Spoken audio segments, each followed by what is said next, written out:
Hello, folks. Another CIRF report.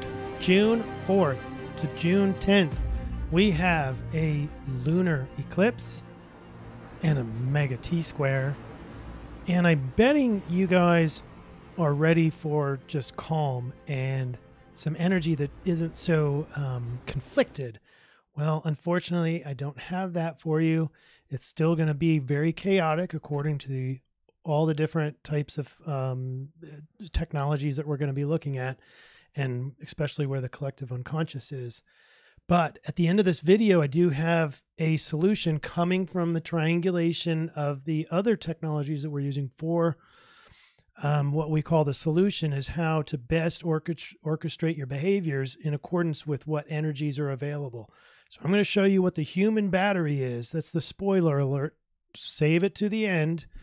And in that summary slide, we'll go over what the human battery is, how to use it, why we want to use it.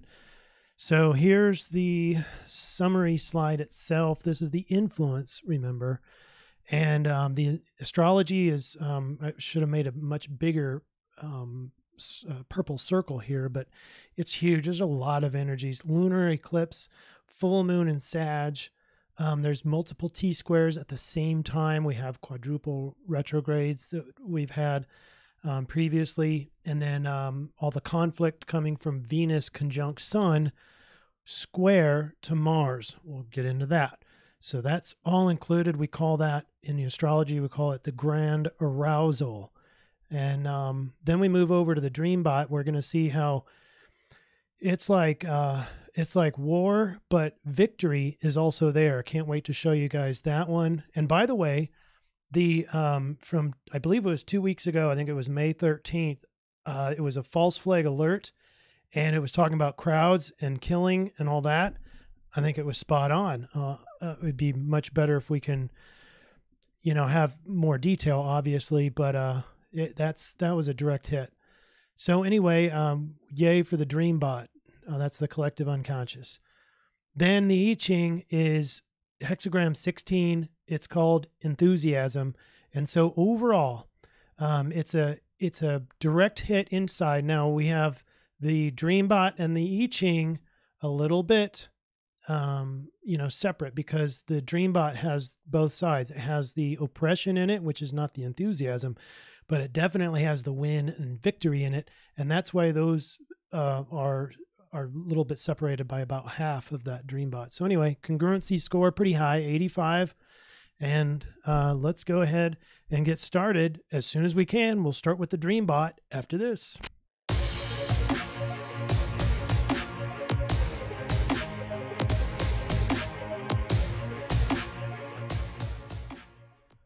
Welcome back. Dreambot is the collection of dreams in rank order to surge score. Surge score tells us what's been changing the most. And in today's Dreambot run, Honey and Killer are towards the top. But let me go through the two main memes here. We have blue. In the blue, it's win, ascend. We even have the word ascend at the very bottom of the run. And it just has a victory flavor. It's very cool. It's open air. It's alive. There's eagle here. Eagle could represent the USA. That would be wonderful. USA wins. Breathe and flying. That'll be in our summary slide. So anyway, win and victory and ascend. And that, by the way, is the primary meme coming from the collective unconscious at this time. The other meme, it's a little bit smaller, but it's control and fear, and it looks like it's deep state. It's killer, fear, naked, lay, army control. That could be martial law against. So there's a lot of war there. And then I want to include one more thing here, and it's linguistic set number 1. And this one has me a little bit worried. The folks that are in the Q movement and smart in Q, they know that there's a lot of optics going on. This linguistic says Trump naked, lay army control. So I know there's a few ways to read this, And one of them is it almost has this flavor of the emperor has no clothes, and that's not a good thing. So that kind of part has me a little bit worried. And according to Trump's latest trip over to the church, he didn't at all look like he was vulnerable or an emperor with the clothes off. He looked very strong, confident. I don't see any deterioration in his confidence. Now, he is threatening various states if they're not going to do their deeds of controlling the oppressors and the looters and the rioters, that he's going to bring in the army. So maybe this is another way to look at it, is he just lays it all out. He just, I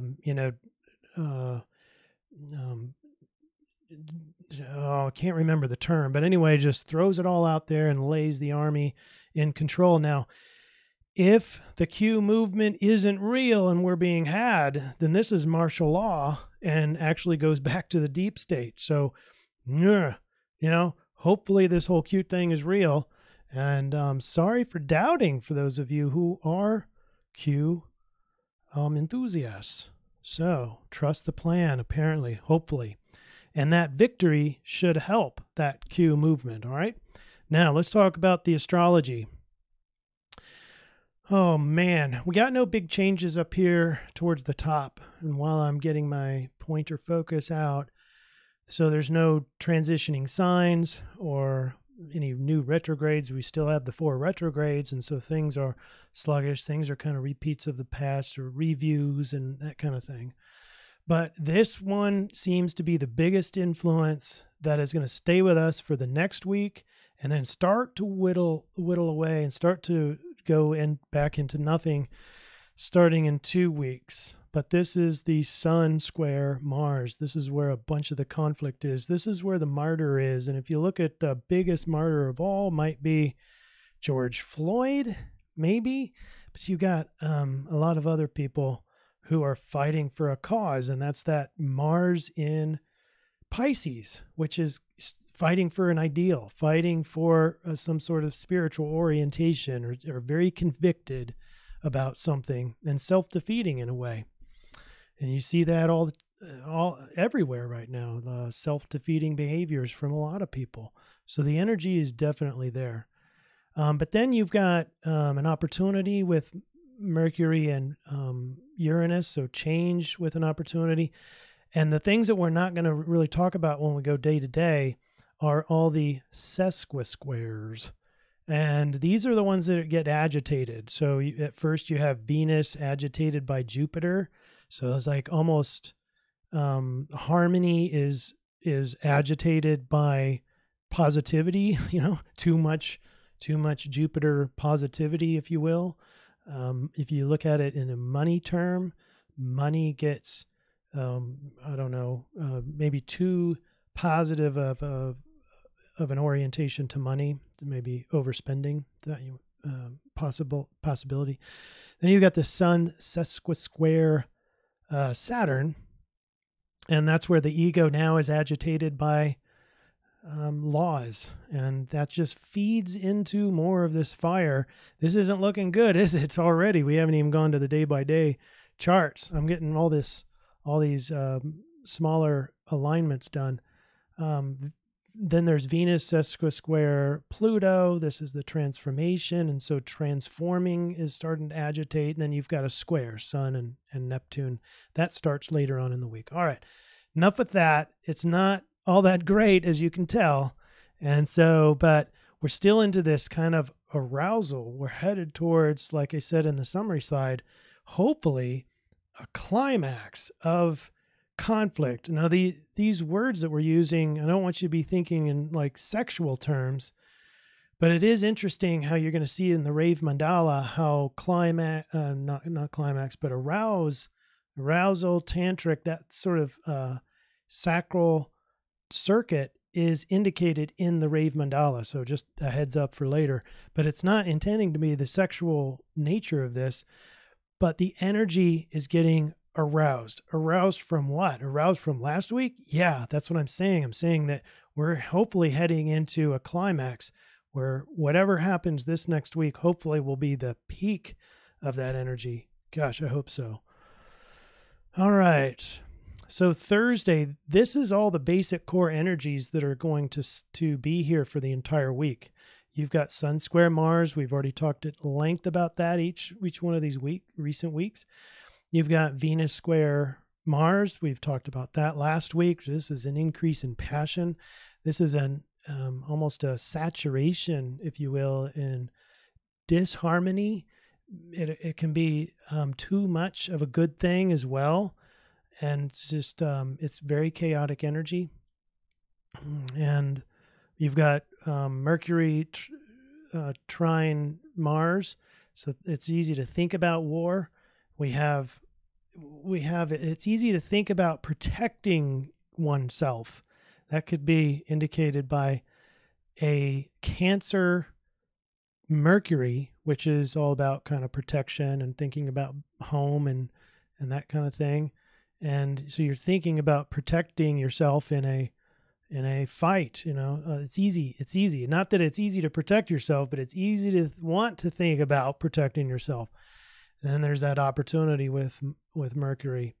And then finally, the Neptune sextile Pluto. That's fairly new thing here. And this is dreaming about either inner power.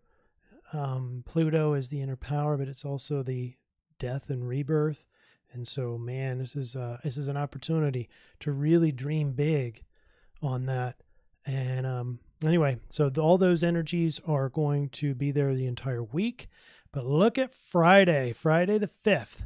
This is a full moon lunar eclipse. This I'm calling the grand arousal, not in terms of sexual energy, but just energy in general, chaotic energy in general. Show you the chart here in just a second, but we have the sun is in Gemini, 15 degrees, 34 minutes. Oops, I got the wrong symbols there. 34 minutes, 15 degrees, 34 minutes. Sagittarius for the moon. But look at this. Oh my gosh. It's not just a full moon. It's not just an eclipse full moon. This is a Sun conjunct Venus and a multifaceted T-square on a lot of different players. And you've got the moon, who's the kind of the focus here because it's the lunar eclipse. And this energy is in Sagittarius. And so this need for lots of meaning, deepening meaning. And meanwhile, how ironic, the sun over here in Gemini was kind of thinking in the lower mind, the lower rational mind, logic. And so we have to balance those two out. The emotions are with the deeper passions, not passions, the deeper meaning of things, the deeper philosophies, that's the Sagittarius. The higher level wisdom, that's over here. And then the sun is, the ego is back in the lower mind. Conjunct with Venus still. So, we might be saturated with wanting love, wanting pleasure, wanting money, but it also might look like too much of that. So laziness, gluttony.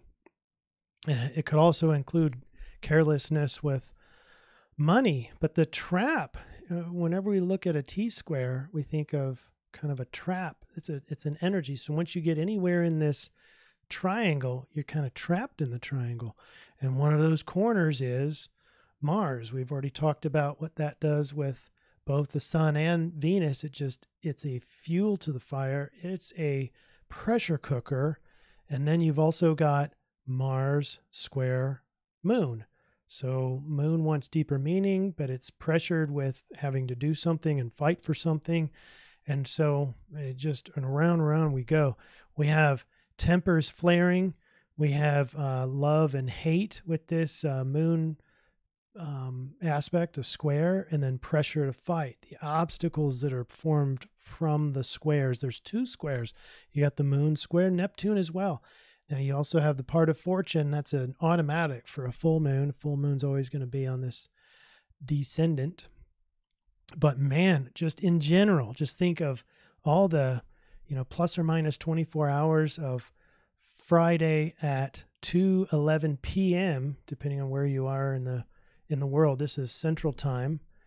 And it's mega energy, and it's chaotic energy. It's arousing energy. Not so much, I mean, it could be manifesting in sex drive for you, but I guarantee you that it's just going to be more chaotic than anything. It might feel like anxiety mixed with anger. It might feel like that motivating kind of root energy that you've got to be doing something. So just that raw yang energy, that's all there, folks. And this is going to be hard to control all this energy. So stay with me until the end. We'll talk about the solution, but you're going to need that solution for this energy in particular. So as we head into the weekend, then eclipse is over. We've got the Neptune sextile, this whole gang of planets here, Pluto, Jupiter, Saturn. We've been talking about them for quite some time. This is a group that is looking for transforming the way that we see laws and governance. And it doesn't necessarily say that it's a good thing, but the retrograde in here, the fact that all three planets are retrograding might indicate that it's returning to. So the laws and the governance is returning to, or transforming back into the way it used to be. That's what I'd like it to be, but I don't want to be too focused on my own desires. Sunday the 7th. This is the same core energies. The moon obviously starting in on the Capricorn planets. Not quite there just yet, but we're going to see that on Monday. You're going to see now moon right in the mix there, right? And so we've got 4 planets all together, 3 of them going in retrograde. It just makes Capricorn energy a little bit more emphasized with the emotions. Thursday, the emotions now have some interesting aspects here. You've got adjustments needing to be made with your thoughts. And this, by the way, was on Tuesday, the 9th. We have your emotions easy with Venus. And this is no longer in conjunction with the sun, but Venus in retrograde. So maybe relooking old relationships. It's easy to feel those energies. In finance, maybe reflecting on the way you've spent money, that kind of thing. Moon square Uranus. So emotions are having a hard time assimilating change, period. And then finally on Wednesday, just the same basic energies, but we're finally starting to get past the climax of this Mars square Sun energies. But we're looking at another. It will be finished by another week from this date. So by a week from the 10th, by the 17th, that energy will really start to tailor off and hopefully will no longer be indicated. Whew, can't wait. All right, now looking at the rest of the influence reading, we have hexagram and the I-Ching, hexagram 16. We have no change lines. You know what that means? That I forgot to change the idea that there was a change line. Sorry, another typo. There was no change line. What that means is the people helping us with the I-Ching reading are intending that the same solution from their view is hexagram 16. The same energy as the influence is also the solution. So this is going to be part 1 of the solution also as I read this. All right. Enthusiasm unleashes enormous creative energy. The effect is like powerful music that inspires great numbers of people, loosening constraints and sprouting new opportunities. Good fortune can follow when an enthusiastic leader is a person of strong character, one who is able to guide this positive energy towards a favorable destination. You notice that the I-Ching produces the word positive energy.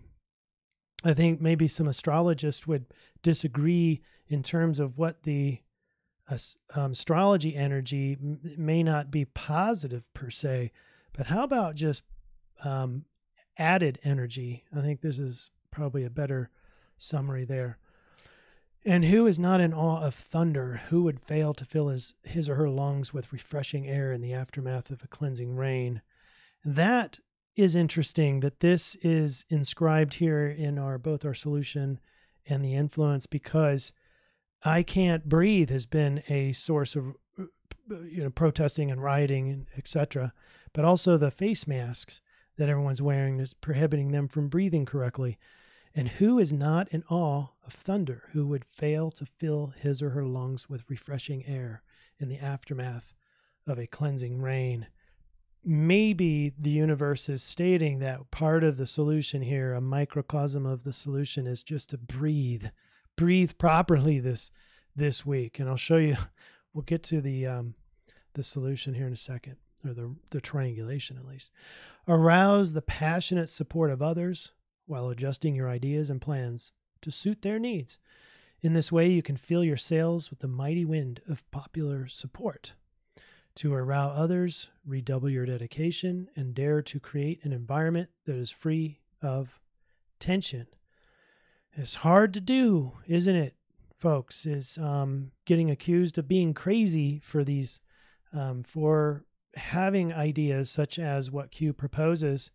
But I gotta say, it just seems that most of the time it is more commensurate with what's really happening than anything that mass media is saying. That's just from my perspective. Earth's power to thrive and succeed resides in your core. That's a key concept for the solution. The nuclear trigram of the abysmal suggests a wellspring coming up against the mountain of a closed door. Water cannot flow up the hill of a hardened perspective, but a profound inner shifting can open the doors of inertia where your devotion to movement magnetizes opportunity. The door was always open. It is a shift in awareness that will allow you to find it. Let your will be the enthusiastic expression of celebrating what comes to pass. In other words, go with the flow because the flow knows where to go, and your boat ride is waiting. Now, this is interesting because it seems like there's lots of different flows in this world. But I think what we're doing, it's talking about entering the zone, and this is what our solution is going to be talking about too. Entering the calm is not to be calm, not to sit around and just be in the anxiety and anger, but learn how to truly be calm, and in that calm is going to be the gateway to massive productive, creative energies. So, all right, let me finish this hexagram reading, and then we'll get to the actual solution, or the full solution. Knock on the door of enthusiasm. The joy inside will open and let you in. You are going to have a date with enthusiasm. It is a hard thing to kickstart and takes momentum to keep it going, but look for that first burst of inspiration that ignites a new idea. You can be receiving a message to bring more enthusiasm and passion into your life, and an opportunity is coming. You can also be at a plateau of inspiration and riding a wave that will eventually recede, so prepare for the change. Whether you need a burst of inspiration, spiritual guidance, or an unexpected date with reality, change is coming. The good news is that whatever it is, it will lead to greater fulfillment. Enthusiasm must be grounded to be meaningful. All right, that's it, folks. We're going to now roll over to the solution. I didn't have time to change this little sponsorship thing, but let's go ahead and show it anyway. Here we go. We'll be back with the solution.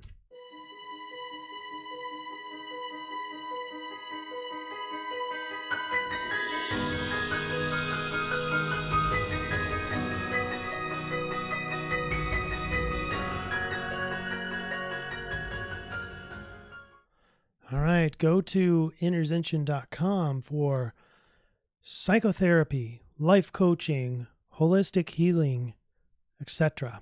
All right, and you can get readings for astrology. You can see where your birth chart is. You can see where human design lands you, which, by the way, when we talk about solution, we are transferring the tropical sidereal into the sidereal, the tropical zodiac into both the rave mandala and the sidereal. And that's how we achieve the astrological solution. So we have the full moon energy, and that gets promulgated out into Tropical Sagittarius, into hexagram 5 of the rave mandala, which is in human design. And we're going to read what that says, hexagram 5. And it looks like about 4 or 5 is the line on that hexagram. And then, of course, the solution for sidereal astrology is Scorpio. All right, let's proceed with hexagram 5 of the rave mandala. Here's where I was talking about tantric channels. This is the sexual energy. It's the biggest energy affecting the human body. I'm not saying that this energy today or this week is all about sexual energy. It's just big, big energy. So anyway, hexagram 5, tantric channels are about the empowerment of the self. No other channel in design has such significance. Being in the flow is a universal mechanism and binds all life forms together in the rhythm of life. Where did we see that before? We saw that almost direct quote in the I-Ching reading. So it's about being in the rhythm. And this one's hard because the rhythm seems to be chaotic. I mean, even the collective unconscious has both victory and war in the same run. So which flow do you get in? I'm going to get to that. Hold on. So I'm reading the lines here, and these are both important. Line 5, waiting as an aspect of enlightenment, to remain calm as the ultimate aesthetic and thus recognize the inner meaning of being, the power to be calm and find one's place in the flow. So there's your hint that to get in the flow, you have to first know how to be calm. I'll get to that here. All right, next, the line 4 is the hunter, waiting as a guarantee of survival. So we had waiting as an aspect of enlightenment, and we had waiting as a guarantee of survival. The creative genius to transform the most passive experience into an active achievement. The power to make the best of one's fixed rhythm. Now, the downside is the drive to deny one's own rhythm with predictable costs. All right, so now where does that lead us? That leads us to the final slide, which I will zoom in. The influence is the top part here. This is June 4th to June 10th, and called it the climax. Hopefully this is the energetic maximum in the near future. I'm hoping it's the Great Awakening as well. I'm tuning to, this is the old plane I flew, F-15E, and it's on takeoff. Now I get that QAnon talked about the ball is green and he's coming in for landing, but this energy feels like it's an upward energy, not a landing energy. I'm not equating this to Q's. I'm not contesting Q or anything else, but the energy, the influence this week is about arousal or increase energy. So like a takeoff energy. And then we get to the solution, and here we have the triangulation. So we start with the rave mandala. This is hexagram 5, so the power to be calm. Enlightenment through waiting is what we read. And then the purple circle is sidereal Scorpio, which is the intensity. You're going to feel the intensity. You're going to feel this secret hidden power, hopefully. You're going to be more creative, investigative, brave, but you need to avoid the worst of Scorpio. Because if you want to be Scorpio, you're going to have these traits, tendencies, vindictiveness, cruel thoughts, jealousy. You want to avoid all those as they bring a karmic pattern back. And the I-Ching hexagram 16, back to enthusiasm. This is going to unleash enormous creative energy. That's the blue circle. So our ultimate inner circle is the acknowledgement of the tremendous increase in energy and chaos. So the arousal energy, the increase in energy, the climax of energy. Find your hidden power by unleashing enormous creative energy. from the gateway of calm. We talk about waiting as a virtue, the power to be calm. So waiting on enlightenment, or waiting as a part of enlightenment, and then become the human battery. This is my own personal triangulation of how we're supposed to be energetically calm so that we can get to the gateway of creative energy. And we're at about 30 minutes. So real quick, this is a process where you can take, you can feel like an anger. It's very chaotic inside the body. You can feel it. You can feel your muscles tensing up. You can feel like anger feels like ping pong balls to a lot of people within their body. And so it's a meditative stance. When you get into a posture, energy follows attention. And so in this human battery, you have a meridian based just one kind of a highway. It comes over the head, through the front side of your body, all the way down to the sexual part of the body, and then back up towards the buttocks, and then up the spine, basically, and then back up around. And you have this highway around the body, and it just goes in a loop. And so what you want to do is sit calmly with that anxiety or the anger, or whatever it happens to be, and start directing that energy on that pathway. And you can actually feel this energy starting to organize. And once you have this energy organized, you have a choice in how you want to use that energy. So it's in essence, the human battery.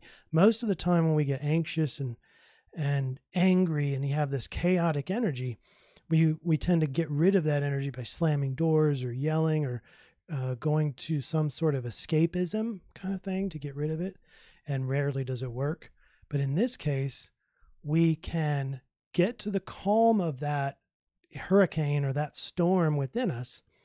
And then from there, you basically have an increasing of usable energy, because it's when it's all chaotic, it's not usable.